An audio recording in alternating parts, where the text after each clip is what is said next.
During this incident, what we know right now is that a 40-year-old suspect from Burton, he's a male, he drove his vehicle through the front doors of the church. He then exited his vehicle, firing several rounds at individuals within the church. 10 gunshot victims have been transported to local hospitals at this time, including one who has been deceased. Officers who were trained immediately responded to the area.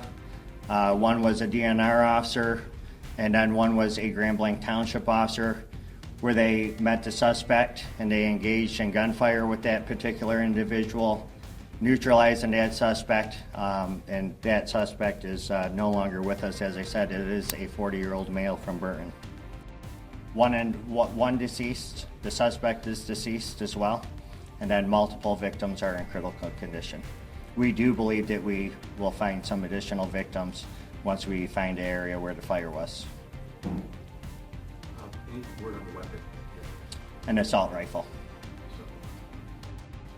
During all this incident as well, there was a fire that occurred, and we believe that was deliberately set by the suspect. We do believe that we will find additional victims once we have that scene secure. That fire was just extinguished by the Grand Blanc Township Fire Department within the past hour. We're going to do search warrants on the suspect's residence. We're going to find out if there was a motive. We're going to go through cell phone records, things like that. We had the FBI, they're devoting 100 agents to this area because, as you can imagine, there's a lot of witnesses that were within the church, and that is a lot of witness information, statements that we have to obtain. Yes, the service was active. There was hundreds of people within the church.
fighting so long and so hard that they don't know what the f they're doing.